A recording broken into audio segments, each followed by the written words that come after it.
is like everyone sees this globe, right? Unmute yourself. I can't see you guys. Unmute. Someone unmute and say, can you see this globe right now? Yes. Yeah. Okay. All right. So I'm going to do the demonstration. I got to shut the lights off. I'll be right back. I see a square.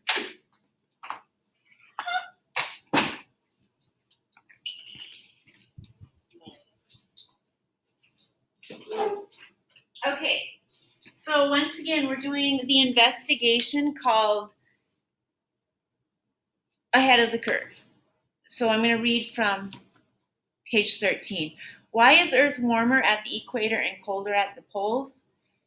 Temperature near Earth's poles are colder than temperatures near the equator.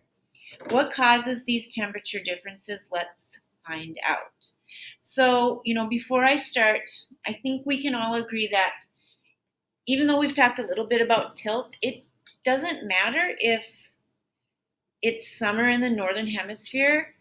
The North Pole might be a little bit warmer during the northern hemisphere summer, but it's still the North Pole.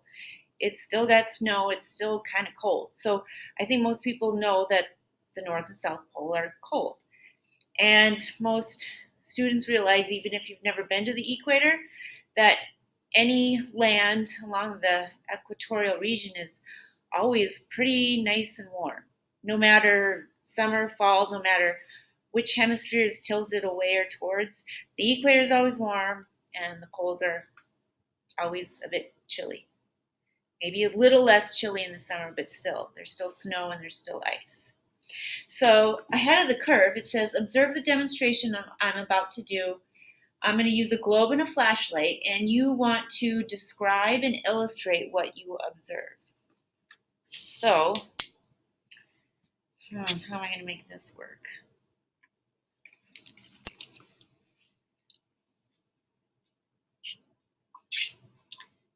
That is really not showing what it's supposed to. Well, okay. Even though the flashlight's in the way, when I shine the flashlight right here on the equator, you can't fully see it, but it makes a nice, neat circle. Now I'm going to move the flashlight up, and I want you to notice that the circle kind of stretches out. The reason the circle stretches out is because the Earth, I'm sorry to break the news to flat earthers, but the Earth really is curved. And so because of that curve, I don't have to change the intensity or direction of sunlight. It just naturally stretches out just because of the Earth's curve.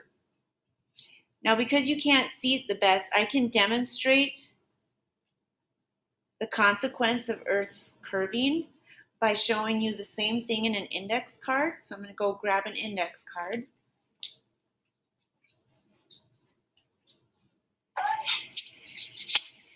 Miss Bushnell.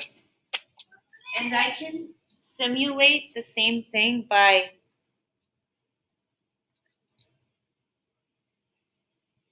Miss Bushnell. Yes, go ahead. Are you sure the Earth is not flat? The Earth is not flat, my friends. Oh, alrighty then. And no, I'm sorry, it's not. But throughout the year, we'll go through lots of evidence. This is just one piece of evidence. If the Earth was flat, the poles wouldn't be as cold as they are. The poles are cold because Earth is curved, and so just like the Earth is curved, if I take this index card and slant it, all of a sudden that same amount of light gets spread out over a larger distance. Okay. How is that possible? Well, it's possible just because of the placement of the Earth and the Sun within our universe. Okay. And I can show you the same thing up here on the board. It just doesn't come off as nicely on the video, but up here I drew what we were seeing in class. When I point the flashlight straight ahead, you get this nice circle. But when I angle it, that same circle gets stretched out into a long oval. So what you're seeing is if the sun is represented by the flashlight.